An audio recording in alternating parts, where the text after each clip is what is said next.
जय श्री राम दोस्तों। हमारी आज की कहानी है पिता के आत्मसम्मान की लड़ाई। मैं काजल, घर की छोटी बहू। अभी 6 महीने पहले ही मेरी शादी हुई है। मैं अच्छी पढ़ी लिखी हूँ। मेरे पति का अच्छा खासा बिजनेस है। मेरे घर में सास ससुर जेठ जेठानी उनके 2 बच्चों के अलावा हम दोनों पति पत्नी हैं। घर में सब अच्छे से हैं। मेरी जेठानी भी बहुत ही अच्छी है। अगर सबसे बुरा कोई है तो वह मैं हूँ, क्योंकि मुझे किसी की गलत बातें बर्दाश्त नहीं होती। ऐसा नहीं है कि मैं ससुराल में आकर ऐसी हो गई हूँ। मैं बचपन से ही मुझे कुछ कहना होता है तो मैं सीधे मुंह पर कहती हूँ, जिससे मुझे ज्यादातर लोग पसंद नहीं करते। मेरी माँ ने मुझे इतनी बार सिखाया कि तुम जो भी बोलती हो वह होता तो सही है, लेकिन बोलने का तरीका थोड़ा गलत है। इसलिए अपनी बात कहने का तरीका बदलो। मैंने कई बार कोशिश की भी, पर मुझसे नहीं हुआ। कभी कुछ भी गलत देखकर या सुनकर मुझे खरी खरी बोलने की आदत है। इसलिए मुझे ससुराल वाले बिल्कुल पसंद नहीं करते। और 6 महीने में ही मैं एक अच्छी बहू बनने की बजाय बुरी बहू बन गई हूँ। वहीं मेरी जेठानी जल्दी किसी को जवाब नहीं देती, चुपचाप अपने काम में लगी रहती हैं। तो वह सबकी प्यारी बहू हैं। वैसे वे सच में ही बहुत ही अच्छी हैं। उनके जैसी मैं चाहकर भी नहीं बन सकती। एक दिन सबके नाश्ता करने के बाद जब मैं अपना नाश्ता लेकर बैठी, तब तक पराठा ठंडा हो चुका था, जो खाने में बिल्कुल भी अच्छा तो नहीं लग रहा था। फिर भी मैं चुपचाप खाने लगी, क्योंकि मेरे ससुराल में यही नियम है। पहले घर के सभी लोग खा लें, फिर बहुएं खाएंगी। और ससुराल क्या, मैंने अपने मायके में भी यही देखा था। जब तक दादी जिंदा थी तब तक क्या मजाल थी माँ की कि कभी दादी और पापा से पहले खा ले। वह तो उन दोनों से पहले कभी चाय भी नहीं पीती थी। मन में यही सोचते हुए मैं पराठा खा रही थी कि तभी सासू माँ ने ताना मारते हुए कहा, अरे सबने कब का नाश्ता कर लिया और तुम हो कि घंटों से लेकर बैठी हुई हो। तुमसे खाते नहीं हो रहा, मुंह में दांत नहीं है क्या? घर के सारे काम पड़े हुए हैं और तुमको खाने से फुर्सत नहीं है। मुझे यह सब सुनकर काफी बुरा लगा, परंतु मैं सामान्य होते हुए बोली, क्या मम्मी जी आप भी खाते समय भी सुना देती हो? कम से कम खाते समय तो ताना मत मारा करो। सबके खाना खाने के बाद तो बैठी हूँ। मेरी बात सुनते ही सासू माँ ने मुझे डांटते हुए कहा, तुम्हारी जबान सबसे ज्यादा चलती है, बाकी कुछ नहीं, बोलकर जाने लगी। फिर पलटते हुए बोली, सुनो, आकाश सोकर उठा या नहीं? मैंने कहा, नहीं मम्मी जी, अभी तो नहीं उठे। अरे तो जाओ उठाओ ना उसे। उसके पापा ने कहा था जल्दी दुकान पर आने के लिए। यह लड़का भी ना, जब से ब्याह हुआ है एक नंबर का आलसी कामचोर हो गया है। अगर इसी तरह चलता रहा तो घर और बिजनेस का हो गया कल्याण। सासू माँ ने कहा। मैं एक बार फिर बोलने लगी, तब तक मेरी जेठानी ने इशारे से चुप रहने के लिए कहा, इसलिए मैं चुप रह गई। पर सासू माँ चुप नहीं हुई। जब से इस लड़की का ब्याह हुआ है, ये घर में लड़की आई है, तब से घर की बरकत बंद हो गई है। इसके कदम तो बिल्कुल भी शुभ नहीं है। धीरे से भिन भिनाते हुए कमरे से बाहर निकल गई। यह सब सुनकर मैं आबक रह गई। तब तक जेठानी ने आकर कहा, शांत रहो, ससुराल में इस तरह के ताने तो सुनने ही पड़ते हैं। तुम अभी नई नई आई हो, इसलिए ज्यादा कुछ पता नहीं है। धीरे धीरे पता लग जाएगा, तो ये सब बातों को ज्यादा दिल पर मत लेना। जितना सोचोगी उतना ही दुखी होगी। एक दिन मेरी जेठानी ने आकर पूछा, आज लंच में क्या बनाओगी? मैंने कहा, छोले पूरी। अरे उसे क्यों पूछ रही हो? और वह मुझे पसंद नहीं तो आलू गोभी की सब्जी और रोटी, यही सब बनाओ। पीछे से सासू माँ ने कहा, ठीक है, मैं सारी तैयारी कर देती हूँ, तुम बना देना। ठीक है दीदी। मैं खाना बना रही थी, तभी मेरे भाई का फोन आया कि मैं और पापा तुम्हारे घर के पास ही किसी काम से आए हैं, तो हम तुमसे मिलने के लिए आ रहे हैं। मैंने खुश होते हुए कहा, हाँ आ जाओ भैया, और लंच इधर ही करना, मैं बना रही हूँ। भैया ने कहा, ठीक है। मेरी खुशी का तो ठिकाना ही नहीं रहा। शादी के बाद पहली बार पापा घर आ रहे थे। मैं बहुत ज्यादा उत्साहित हो रही थी। पापा और भैया के आने के बाद मैंने सास और जेठानी को भी बताई, तो खुश हुई, पर सास का मुंह लटक गया। शायद वे नहीं चाहती थी कि मेरे मायके वाले आए, पर मैंने कुछ नहीं कहा, जाकर चुपचाप रसोई बनाने लगी। कुछ देर में ही मेरी जेठानी ने मिलकर सारा खाना बना लिया। मैंने अपने पापा की पसंद की गट्ठे की सब्जी, मिक्स और दम बिरयानी भी बनाई। तब तक मेरे पति देव भी उठकर चाय मांगने लगे। तो मैंने कहा, आप इतना देर तक सोते हो और मम्मी जी मुझ पर नाराज होती हैं। जल्दी से दुकान चले जाओ। पापा जल्दी आने को बोल कर गए थे। उन्होंने मेरी बात सुनकर अनमने ढंग से कहा, हाँ हाँ पता है, चला जाऊंगा। वह तो रोज ही जल्दी आने के लिए कहते हैं, पर लोगों की अपनी भी तो कोई लाइफ होती है। इधर रसोई में इतनी सारी चीजें देखकर जेठानी आंखें बड़ी करते हुए बोली, इतना सब कुछ बिना पूछे बनाया है, कहीं मम्मी जी नाराज ना हो जाए। कैसी बातें कर रही हो दीदी, भला वो क्यों नाराज होने लगी? मेरे पापा पहली बार आ रहे हैं तो उनकी पसंद का खाना बनाना तो बनता ही है। नहीं तो वे बोलेंगे, क्या बिटिया तुम ससुराल आकर अपने पापा की पसंद नापसंद भी भूल गई हो? मैंने मैं कहा, तुम सही कह रही हो, पर मुझे थोड़ा सा डर लग रहा है कि मम्मी जी कहीं नाराज ना हो जाएं।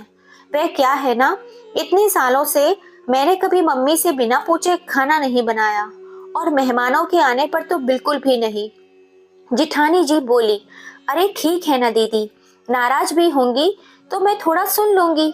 वैसे भी मम्मी जी मुझसे ज्यादातर नाराज ही रहती हैं। बोलकर मैं हंसने लगी, और साथ में मेरी जेठानी जी भी। हम दोनों बात कर ही रहे थे कि तभी सासू माँ रसोई में आई, यह देखने के लिए कि पापा के लिए मैंने क्या बनाया है। मैं नजरें उठाकर दौड़ा दौड़ा कर सब कुछ देखने लगी। मैंने जो कुछ बनाया था वे सारी चीजों के नाम बता दिए। सुनते ही सासू माँ ने कहा, कभी अपने ससुराल वालों के लिए भी इतना सब कुछ बनाती हो क्या? मम्मी जी, लास्ट संडे ही तो बनाया था, इतना सब कुछ रोज रोज थोड़ी बनाते हैं।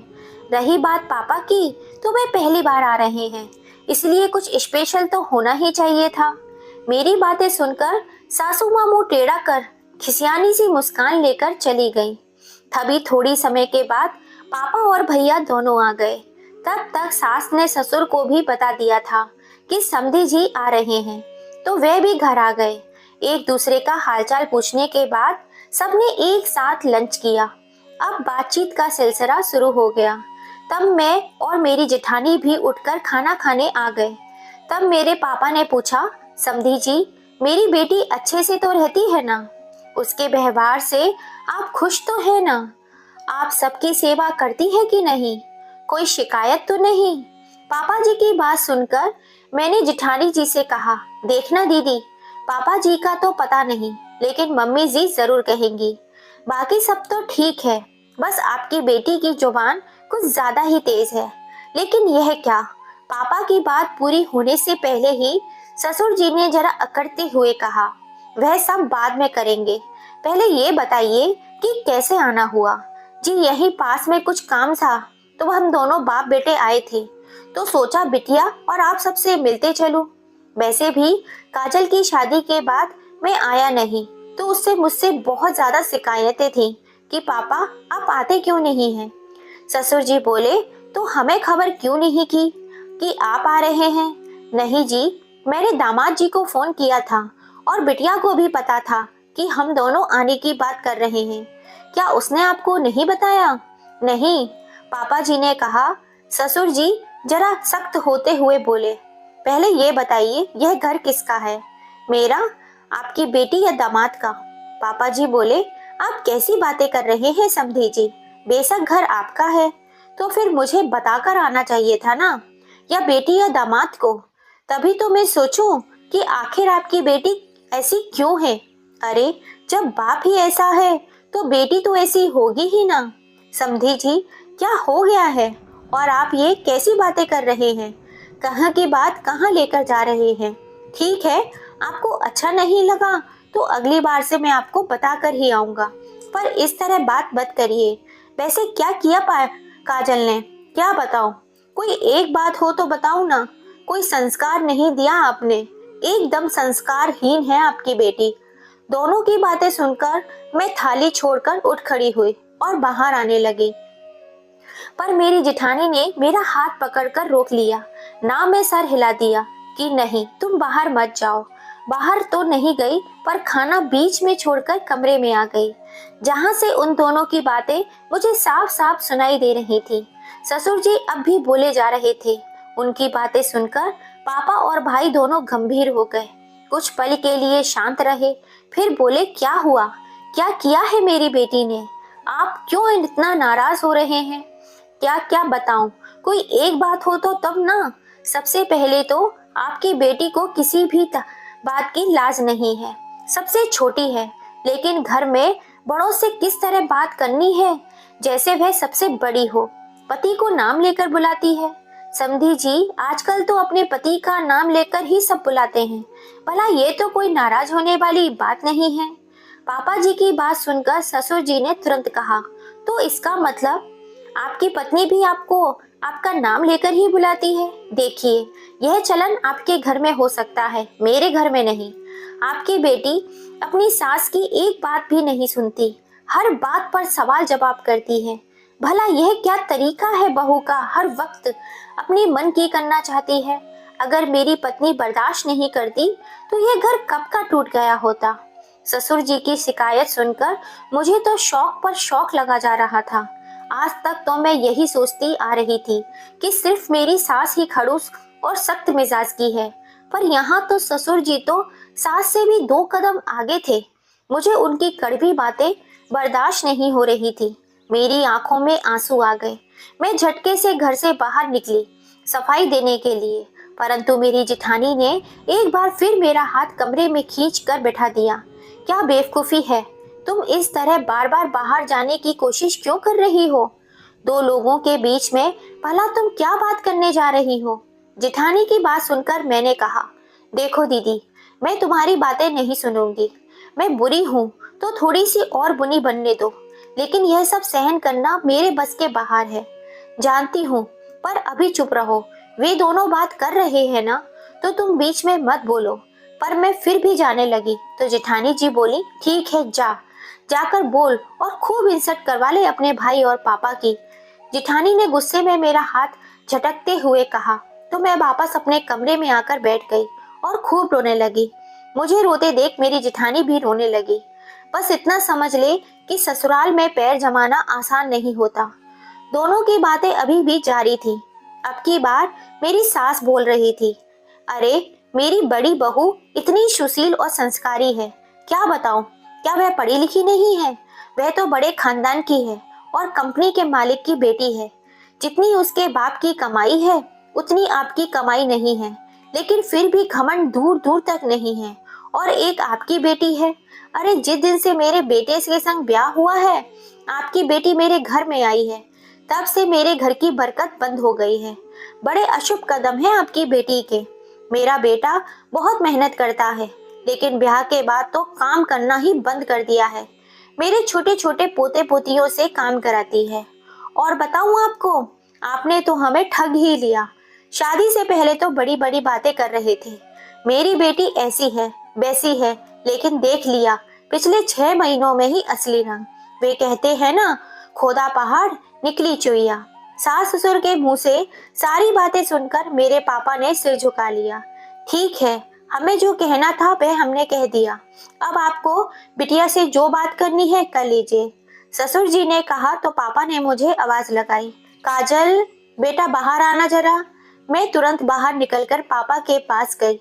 गुस्से में होने के कारण आंखें लाल हो चुकी थी, जिसे देख मैं सहम गई। बेटा, मैं ये क्या सुन रहा हूँ? तुम्हारे सास ससुर क्या बोल रहे हैं तुम्हारे बारे में? ऐसा क्यों करती हो बेटा? मैंने तुम्हारी माँ ने कितना सिखाया समझाया, पर नहीं समझी बेटा। यह तुम्हारा ससुराल है, यहाँ हर एक कदम सोच समझ कर उठाओ और बोलो। इतनी पढ़ी लिखी हो फिर भी इतनी समझ नहीं? तू अपनी माँ के दिए सारे संस्कार भूल गई। मैं तो सोच रहा था कि मेरी बेटिया अपने व्यवहार से अपने ससुराल में सबका दिल जीत लेगी, मुझे गौरांग करा देगी, लेकिन आज यह सब सुनकर बहुत दुख हो रहा है, बड़ी शर्मिंदगी हो रही है। पापा की बातें सुनकर मेरी नजरें झुक गईं और सिसकियां निकल पड़ी। ठीक है बेटा, अभी तो तुमने जीवन की शुरुआत की है, तो थोड़ी बहुत गलतियां हो जाती हैं। चलो, अब तक जो गलतियां हुई हैं उसके लिए माफी मांग लो। आगे से कोशिश करना कि दोबारा ऐसी कोई गलती ना हो। समधी जी, मैं आप दोनों के साथ हाथ जोड़कर आग्रह करता हूँ। कृपा मेरी बच्ची का बचपन समझकर उसे माफ कर दीजिए। आगे से फिर ऐसी गलती नहीं करेगी। मैं जानता हूँ जरा ये तुरंत मिजाज की है, पर दिल की एकदम साफ है। पापा की बातें सुनकर मेरे सास ससुर ने एक शब्द नहीं कहा, बस मुंह सुकोड़कर गुस्से में मेरी ओर देखने लगे। पापा जी बोले, चलो बेटा, मेरे सामने ही माफी मांग लो। मैंने कहा, पापा पहले मेरी बात सुन लीजिए। पापा ने गुस्से में कहा, तुम्हारी बात क्या सुनूं बेटा, पहले मैंने जो कहा है वह करो। चलो माफी मांगो अपने सास ससुर से। मैंने कहा, सॉरी पापा, मैं माफी नहीं मांगूंगी।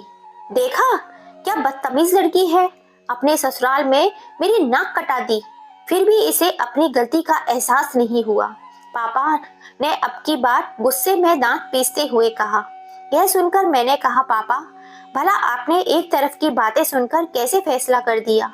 माफी मांगने के लिए आप सिर्फ मेरे सास ससुर की बातें सुनकर मुझे डांट रहे हैं। एक बार भी आपने ये क्यों नहीं सोचा कि बेटा तुम्हें भी कुछ कहना है? अगर मेरी गलती है तो भी मुझे अपनी बात रखने का हक है। आप पहले मेरी पूरी बात सुन लीजिए, फिर आपका जो भी फैसला होगा मैं पूरी तरह से मानने को तैयार हूँ। पापा जी गुस्से में मेरी तरफ देखने लगे। हाँ पापा, दीदी सही कह रही है, एक बार आप उसकी बातें भी सुन लीजिए तो अच्छी तरह से समझ में आएगा आखिर क्या बात है। मेरे भाई ने कहा तो पापा बोले, अच्छा चलो ठीक है, बोलो। मैं बोलना शुरू करती हूँ उससे पहले ही मेरी सास उठकर जाने लगी। तो मैंने कहा, मम्मी पापा आप दोनों भी यहीं बैठे रहो, क्योंकि मैं जो कुछ भी कहना चाहती हूँ मैं आप दोनों के सामने ही कहूँगी। ठीक है, बोलो, मेरे सास ससुर ने वापस बैठते हुए कहा। सास ससुर दोनों ने मुझे एक बार घूर कर देखा और वापस बैठ गए। बोलो जो बोलना है। मैं वहीं नीचे जमीन पर बैठ गई। यह देखकर मेरा भाई उठ खड़ा हुआ और अपना चेयर मुझे देकर बैठने को कहा। नहीं भाई, मैं नीचे ही बैठती हूँ।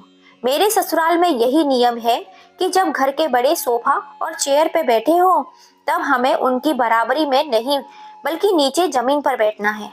यह सुनकर सास ससुर मुझे घूर कर देखने लगे और पापा आश्चर्य से उन्हें देखने लगे। सबसे पहले आप यह बताइए कि जब इन्होंने इतना सब कुछ कहा मेरे बारे में, तब आपने एक बार यह क्यों नहीं पूछा कि आखिर मैंने क्या गलती की है? पापा और भाई के साथ मेरे सास ससुर भी मेरी तरफ देखने लगे। ठीक है, इन्होंने नहीं बताया ना सही, आपने पूछा, चलो मैं ही बता देती हूँ। इन्होंने लिहाज वाली बात क्यों की आप जानते हैं? क्यों बेटा? पापा, पग फेरे के बाद जब मैं यहाँ आई तो मुझे लगा कि काफी पढ़ी लिखी फैमिली है, तो ये सब जरा खुले विचार के होंगे, आधुनिक सोच वाले होंगे, इसलिए मैंने जेठ जी और पापा जी से घूंघट नहीं किया। उनसे बहुत सामान्य होकर बात करने लगी, जो उन्हें नहीं भाया। परंतु यह बात उन्होंने मुझे प्यार से नहीं कही, तब भी बहुत बुरा भला कहा। मेरी माँ ने इतना भी नहीं सिखाया कि ससुर जी और जेठ जी से घूंघट किया जाता है। और हाँ, घर में तुम सबसे छोटी हो, इसलिए हमेशा सिर पर पल्लू लेकर ही रहोगी। तब मैंने कहा कि जब जेठ जी को भैया और ससुर जी को पापा कहती हूँ तो भला दोनों से घूंघट करने की क्या जरूरत है? सुनकर उन्होंने तब भी मुझे बहुत सुनाया, आपके संस्कार और परवरिश पे ना जाने क्या क्या कहा। मुझे बहुत बुरा लगा, पर मैंने सुनकर भी एक बार भी जवाब नहीं दिया और ना ही कभी सिर से पल्लू हटने दिया। रही बात उनके बेटे के नाम लेने की, तो मैं शुरुआती दिनों से ही उनका नाम लेकर बुलाती हूँ, पर इसके लिए इन्होंने मुझे बहुत डांटा। जैसा आज उन्होंने कहा, क्या आपकी पत्नी आपका नाम लेकर बुलाती है? ठीक वैसे ही उस दिन कहा, क्या मेरी मम्मी तेरे पापा का नाम लेकर बुलाती है? मैंने उस दिन भी उन्हें नाम लेकर बुलाना छोड़ दिया। पर आप सबको एक बात बता दूं, इनकी बेटी यानी मेरी ननद इन दोनों के सामने अपने पति को नाम से बुलाती हैं और आप नहीं तुम कहकर बुलाती हैं। तभी यह दोनों हंसते रहते हैं, कुछ नहीं बोलते। तो फिर क्या संस्कार और नियम कायदे सिर्फ बहू के लिए होते हैं। तुम क्या बोल रही हो बहू? मम्मी, मुझे बोलने दीजिए। आप जब बोल रही थी तब मैंने एक बार भी कुछ नहीं कहा, तब डिस्टर्ब नहीं किया, तो प्लीज मुझे भी अपनी बात कहने दीजिए। मुझे मत रोकिए। मेरी बात सुनकर सास मुंह बनाकर चुप हो गई। अब रही बात उनके बेटे के काम करने की, तो उनका यह कहना है कि शादी के बाद उनका बेटा कामचोर हो गया है। तो यह सरासर गलत है। बात यह है, वे पहले से ही कामचोर हैं। सिर्फ कुछ घंटों के लिए ही दुकान पर जाते हैं। बाकी पूरा समय बाहर घूमना, दोस्तों के साथ पार्टी करना, देर रात को घर लौटना और सुबह देर तक सोना उनकी आदतों में पहले से ही है। जबरदस्ती उसका दोस्त मेरे ऊपर मर रहे हैं। अगर आपको मेरी बातों पर यकीन ना हो रहा हो तो उनका बेटा यहीं बैठा है, पूछ लीजिए। रही बात बरकत की, तो हो सकता है दुकान नहीं चलने की वजह इनके बेटे के ध्यान ना देना, मार्केट में हो रहे उतार चढ़ाव, लोगों का ऑनलाइन और मॉल में शॉपिंग करना, इन सब का भी असर होता है। तो उसके लिए मैं जिम्मेदार कैसे हो गई? मेरे कदम कैसे अशुभ हो गए? यह कहते ही कि आपने ठग लिया, पर असल में इन्होंने हमें ठग लिया। शादी से पहले हमें कहा गया था कि बिजनेस मेरे बेटे का है, बस सब वही देखते हैं, पर ऐसा कुछ नहीं है। एक नंबर के आलसी, लापरवाह, काम से जी चुराने वाला इंसान है इनका बेटा। अच्छा ठीक है, अब बस भी कर, चुप हो जा। समझ गया मैं, सिर्फ तुम्हारी गलती नहीं है। नहीं पापा, मैं चुप नहीं रहूंगी। आपको मेरी पूरी बात सुननी होगी, नहीं तो मैं ससुराल और मायके दोनों की नजरों में बुरी बन जाऊंगी, दोषी ठहरा दी जाऊंगी। भाई ने कहा, हाँ पापा, दीदी को अपनी बातें कहने दीजिए। पापा, मैं आपसे इतना लड़ झगड़ कर बाहर पढ़ने के लिए गई, कितनी मुश्किलों से मैंने एमबीए किया, परंतु यहाँ पर नौकरी नहीं करने के लिए मुझे कहा गया। मैंने तब भी एक बार भी जिद नहीं की। मैंने तो यही सोचा कि जीवन भर तो नौकरी करनी ही है, कुछ वक्त सबके साथ बिताना भी जरूरी है। तो फिर से कैसे मैं घमंडी हो गई। या अक्सर मुझे कहते हैं कि तुझे अपनी पढ़ाई का बहुत घमंड है। रही बात बच्चों से काम कराने की, तो बस एक दिन मैंने खाते समय परी से पानी मांग लिया था। इसके लिए भी इन्होंने मुझे बहुत सुनाया कि मैं कामचोर हूँ।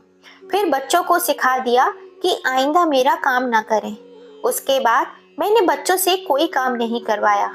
पहली बार जब मैंने देखा कि मेरी जेठानी सबसे पीछे खाती हैं, मैंने जानबूझकर इन सबके साथ में अपनी भी खाने की थाली लगा ली। जानते हैं, मेरी सास ससुर ने परोसी हुई थाली रखवा दी और कहने लगे कि हमारे घर में यही नियम है, जो तुम दोनों देवरानी जेठानी बाद में ही खाना खाना। भला कोई ऐसा करता है क्या? पापा, आप तो मुझे जानते हैं, मैं दादी के पुराने ख्यालात और दकियानूशी सोच को देख कितनी बार उलझ जाती थी, परंतु मैं यहाँ किसी से नहीं उलझी। पर हाँ, मैंने अपनी बात जरूर रखी। आप इनसे पूछिए कि इनके घर के नियम कायदे मैंने अपनाए या नहीं, जिस चीज के लिए मना कर दिया गया उसे मैंने दोहराया या नहीं, इनकी नज़र में जब और जहाँ गलती हुई हर बार माफी मांगी या नहीं। फिर मैं कैसे घमंडी और संस्कारीहीन हो गई, कैसे मुझे किसी चीज का लिहाज नहीं है। फिर वही बातें दोहराना, मतलब उनके मन में मेरे लिए जो गुस्सा था, खुन्नस थी, वह आपकी बेइज्जती करके निकालनी थी। अब पापा की नाराजगी थोड़ी कम हो रही थी। वे मेरे सास ससुर से पूछने लगे। तब तक मैंने कहा, नहीं पापा, अभी रुकिए, मुझे और भी कुछ कहना है। इधर दरवाजे के कोने पर खड़ी मेरी जेठानी का रो रो कर बुरा हाल था। पता नहीं, शायद उन्हें पिछली बातें याद आ रही थी या कुछ और बात भी थी। जेठानी का रोना देखकर मुझे इतना समझ में आ गया था कि शायद उनके साथ भी कुछ ऐसा ही हुआ होगा, या इससे भी कुछ ज्यादा, क्योंकि अक्सर बड़ी बहू से कुछ ज्यादा ही अपेक्षा होती है ससुराल वालों को।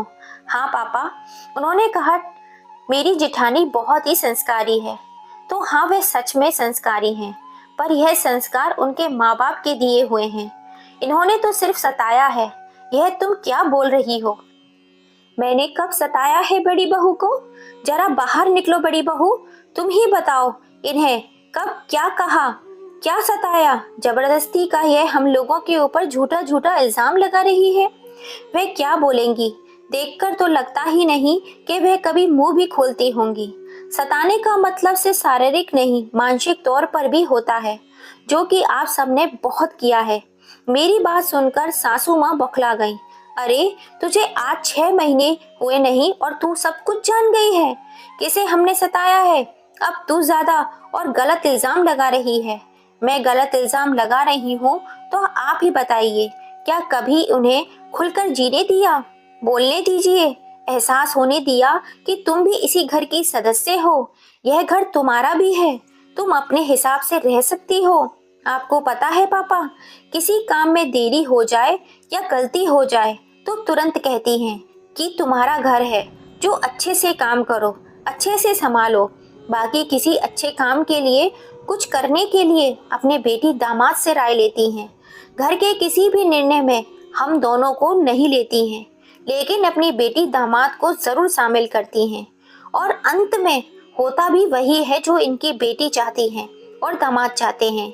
यह तो अपने दोनों बेटों को भी बस नाम के लिए ही पूछती हैं। इनकी राय कभी भी कोई मायने नहीं रखती। हम लोग पूरा दिन कितना भी काम कर लें, एक बार तारीफ के बोल नहीं निकलते इनके मुंह से। लेकिन जब भी खाना खाने बैठे, किसी न किसी बहाने थाली देखने जरूर आ जाती हैं। कहीं हमने अपने लिए ज्यादा दाल सब्जी तो नहीं डाल दी, या फिर कुछ एक्स्ट्रा तो नहीं बना दिया। हम बहुएं घर में कब सोएंगी, कब उठेंगी, कब खाएंगी, कब बाहर जाएंगी, कितनी देर के लिए जाएंगी, कितने दिन के लिए मायके जाएंगी, कब वापस आएंगी, यह सब कुछ सास तय करती हैं। यहाँ तक कि हम लोग किस रंग के कपड़े पहनेंगे यही तय करती हैं, और हम मान भी जाते हैं। और तब ये कहती हैं कि मैं उसकी बात नहीं सुनती और सिर्फ इनकी वजह से घर टिका हुआ है। कैसे पापा? सिर्फ इनकी वजह से यह घर कैसे चल रहा है? बहू, तुम अब बहुत ज्यादा बोल रही हो। बस समधी जी, बोलने दीजिए। बस यही तो मेरी बेटी की खासियत है कि गलती रही तो स्वीकार करती है, अगर गलती ना करे तो डरती तो ये अपने माँ बाप से भी नहीं है, यानी कि मुझसे भी उलझ पड़ती है। पापा, यह सब बात तो बस मैंने इनके इल्जाम का जवाब दिया है। इसके अलावा इन्होंने मेरे साथ क्या क्या किया है यह बताती हूँ। बस कर बेटा, अब बस कर, चुप हो जा, अब और कुछ नहीं सुना जाएगा मुझसे। यह सुनकर शायद मैं बर्दाश्त ना कर पाऊँ। ठीक है, बाकी सब नहीं, बस एक बात बता देती हूँ। जब से मेरी सास को पता चला है कि मैंने बाहर अकेले रहकर पढ़ाई पूरी की है, तब से हर वक्त हर बात को ऐसे घुमा फिरा कर मुझसे पूछती हैं, ताकि मैं स्वीकार करूं कि शादी से पहले मेरा किसी के साथ अफेयर था और यह मेरे चरित्र पर उंगलियां उठा सके। सुनते ही मेरे पापा की आंखों में खून उतर आया। मेरी सास भी काफी सक पका गई। ऐसे लोग हैं आप? आपकी ऐसी सोच है? मैंने तो सोचा पढ़े लिखे लोग हैं, बड़ा नाम है, रुतबा है, तो सोच भी अच्छी ही होगी, मेरी बेटी सुखी रहेगी। लेकिन इतनी घटिया सोच! पता होता तो मैं अपनी बेटी आपके घर में कभी नहीं ब्याहता। अभी तू चल बेटी यहाँ से।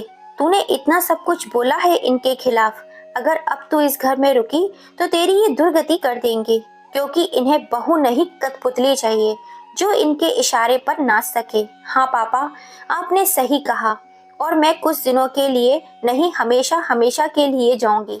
तभी मुझे अचानक खांसी शुरू हो गई और उल्टियां होने लगी, शायद लगातार बात करने और रोने की वजह से। परंतु जब मेरी उल्टी बंद नहीं हुई और मैं चक्कर खाकर गिर गई, तब मुझे डॉक्टर के पास ले गए। सास ने मुझे नौटंकी मात्र ही समझा। मुझे पता चला कि मैं 2 महीने की प्रेग्नेंट हूँ। सच कहती हूँ, सिर्फ जेठानी जी ने ही मुझे बधाई दी, बाकी कोई खुश नहीं हुआ। यहाँ तक कि मेरे पति का भी व्यवहार सामान्य रहा। मैं वहीं से मायके चली आई। इस बीच में सास या ससुर दोनों में से किसी ने एक फोन तक नहीं किया। बस जेठानी जी ने छुप कर 1-2 बार बात की थी। हाँ, उस समय मेरे पति ने मेरा साथ दिया। तय समय पर मैंने एक बेटे को जन्म दिया। मेरे पापा ने खुश होकर मेरे सास ससुर को फोन करके कहा पोता हुआ है। फिर भी कोई नहीं आया। पर हाँ, मेरे जेठ जी ने कुछ पैसे अकाउंट में भेज दिए और कहा कि बच्चे के लिए कुछ जरूरत की चीजें ले लेना।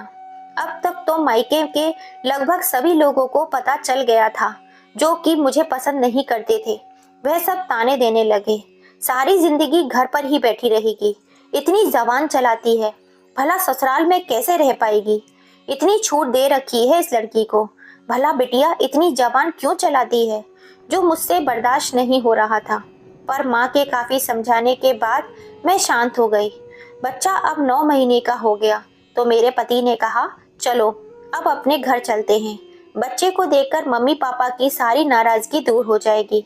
मुझे भी लगा हाँ यस ठीक कह रहे हैं, क्योंकि अक्सर ज्यादातर दादी बहू को भले ही पसंद ना करे, लेकिन पोते पोती को बहुत प्यार करती है।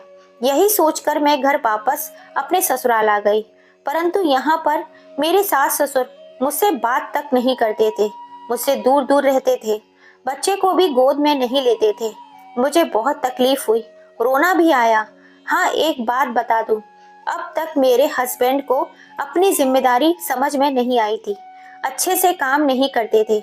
बस इसी बात को लेकर अब मेरे सास ससुर उनसे बहुत नाराज रहने लगे और एक दिन घर छोड़कर निकल जाने को कहा। मेरे पति को लगा पापा बस यूं ही गुस्से में कह रहे हैं, लेकिन सच में उन्होंने हमें निकल जाने को कहा।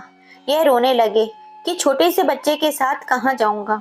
मेरे ससुर जी ने कहा, यह तुम जानो और तुम्हारी पत्नी, कहीं भी जाओ। 9 महीने के बच्चे के साथ मैं घर से निकल गई, एक बार फिर मायके आ गई। अब मेरे हस्बैंड नौकरी ढूंढने लगे। उन्हें नौकरी का अनुभव तो नहीं था, इसलिए उन्हें अच्छी नौकरी भी नहीं मिली। मैं भी करीब 2 साल तक मायके में रह गई। अब तक तो मेरे मम्मी पापा भी परेशान होने लगे थे। बीच में उन्होंने कई नौकरियां पकड़ी और छोड़ दी, पर कहीं इनका मन नहीं लगा।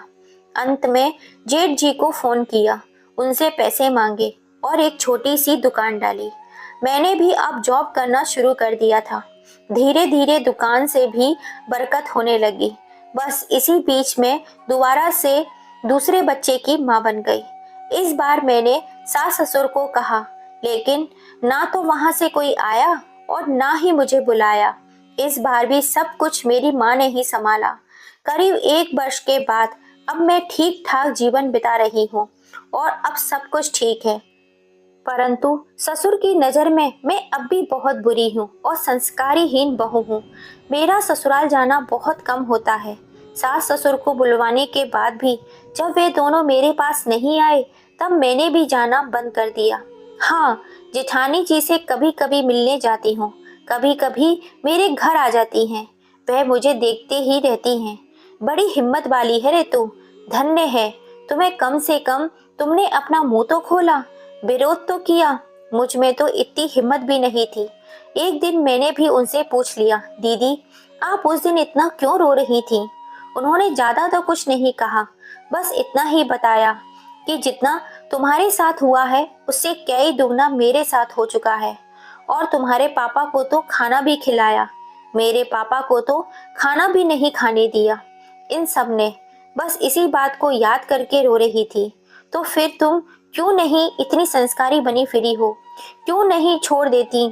क्यों सबकी इतनी सेवा कर रही हो? तब जेठानी ने कहा, देखो तुम्हारा कहना सही है, पर अब मैं सोचती हूँ कि जब शुरू से नहीं कुछ कहा तो अब मुंह खोला तो क्या फायदा, तो अब बोलकर क्या मतलब निकलेगा। वैसे भी जब तुमने जवाब दिया तो उसके बाद से तो दोनों काफी शांत हो गए हैं। अब मुझे अपने मन की करने की आज़ादी मिल चुकी है। बहुत धन्य हो दीदी, बहुत बड़ा दिल है तुम्हारा, पर हाँ इतना बड़ा दिल मेरा तो नहीं हो सकता। सुनकर वह हंसने लगी। अब मैं अपने परिवार में बहुत सुखी हूँ, परंतु कभी पिछली बातों को याद कर देती हूँ तो सोचने पर मजबूर हो जाती हूँ। मैं पढ़ी लिखी इंटेलिजेंट भी हो सकती थी, पर अपना स्टैंड लेना जानती थी। तब भी मेरे साथ इतना सब कुछ हुआ। उन बहुओं के साथ क्या होता होगा जो ज्यादा पढ़ी लिखी भी नहीं होती हैं, जो अपने लिए नहीं बोल पाती हैं, विरोध नहीं कर पाती हैं, और हाँ जिसके माँ बाप भी साथ नहीं खड़े होते। वे कितना बर्दाश्त करती होंगी, कितना एडजस्ट करती होंगी, सोचकर ही परेशान हो जाती हूँ। दोस्तों, आपको ये कहानी कैसी लगी? क्या काजल ने अपने पिता का अपमान होते देख जो स्टैंड लिया, क्या वो सही था या गलत? अपनी राय हमें कमेंट करके ज़रूर बताइएगा। कहानी पसंद आई हो तो लाइक, शेयर एंड सब्सक्राइब ज़रूर कीजिएगा। फिर मिलेंगे ऐसी ही किसी कहानी के संग। जय श्री राम दोस्तों।